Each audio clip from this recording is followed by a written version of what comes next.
But now I've got nothing. In a few minutes I'll be dead, and I won't feel the pain anymore. You prepare die!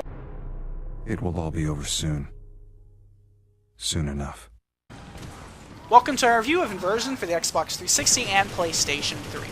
Inversion's story starts off with the Earth being invaded, and the story follows two police officers, Leo and Russell, as they search for Russell's missing daughter, and also try to take down and beat the invaders. Hey, there's a big guy. Cover me. The story was well done, and it was compelling enough to keep me playing to the very end of the game to see what happened. The characters were voiced fairly well, but some of the writing is off and some of the acting can be wooden at times. If you don't expect a whole lot from the story, it is decent enough and it has some exciting scenes. My main problem with the storyline was that the characters lacked personality. The story has its moments, and it is entertaining, and I did find the ending to be extremely ballsy with a very interesting and dark twist. However, the story is definitely one of the game's weaker points. Inversion is a standard cover-based shooter with gravity mechanics. However, they never feel like a gimmick and they didn't feel tacked on. They do work very well and make the game feel different. We have seen all of these type of mechanics done before in other games, such as walking on walls or zero-G sequences. However, it's done very well in Inversion, and it did take the ideas from other games admittedly, but it refined them and made them work very well in this game, and most of the time it added fun and inventive action sequences to the game. They made it fit very well into the fiction and gave the game some good variety. The shooting and cover system works well as the controls are very well done. Overall, the controls never felt clunky, cover mechanics worked well, and aiming was very tight and refined in Inversion.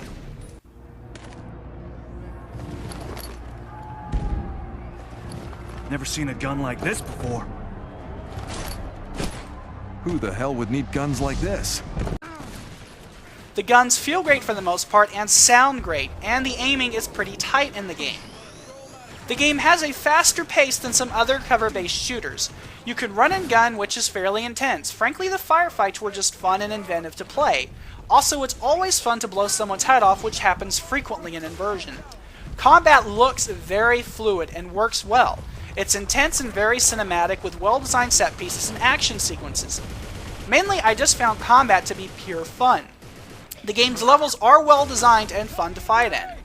The game does have boss battles, and most of the bosses you face are very fun to fight and add some challenge to the game and keep you on your toes. However, you will face the same kind of boss more than once. The game's difficulty is not frustrating most of the time, however some of the boss battles can be slightly frustrating. I did like though when the game took cover away and made you roll and run and fight to survive. These were very intense sequences. Mainly the combat is just brutal and satisfying with limbs flying off. It's definitely nothing new, but it's done particularly well. One thing that did bother me though was the lack of weapons. However, the weapons are very fun to use. The turret sections in the game are also pretty intense. The ability to grab enemies and hurl them at walls while their limbs pop off is very fun, and I definitely enjoyed hurling cars at a crowd of enemies to see them explode into clouds of crimson. The game is very brutal and extremely gory, which is definitely an added bonus to the game. The game's graphics are fine. They're not great and not the best on the market, but the lighting and combat effects look very good. Also, some of the environments are destructible to a degree, which is a plus. I also like that the game's environments are not static and reacted to the action.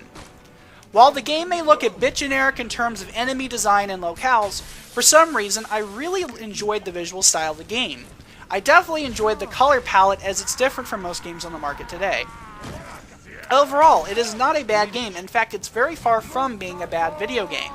It will not win any awards, but since most people has passed up on it, it's definitely on the cheaper side. It will last you around 8 to 10 hours and has a very fun cooperative mode. Now, Inversion has a multiplayer component, but to be honest, it's very hard to find a match as there's just not a lot of people playing it at this time. I was only able to play one multiplayer match, and it just did not impress me. It did honestly feel tacked on, and it probably would have been better left out of the game entirely. Inversion is not without its flaws, but it is a solid, well-made, and refined game with great combat, a decent storyline with a pretty interesting twist. A lot of people have bashed this game, but it's not bad at all. Inversion does not break new ground, but it's still a lot of fun to play. Thanks for watching my review. Please rate, comment, and subscribe. Blast some motherfuckers back to wherever they came from! Come on, you gonna weigh in on this? Don't know. Don't care. All I know is someone's gonna pay for taking my little girl. Amen to that.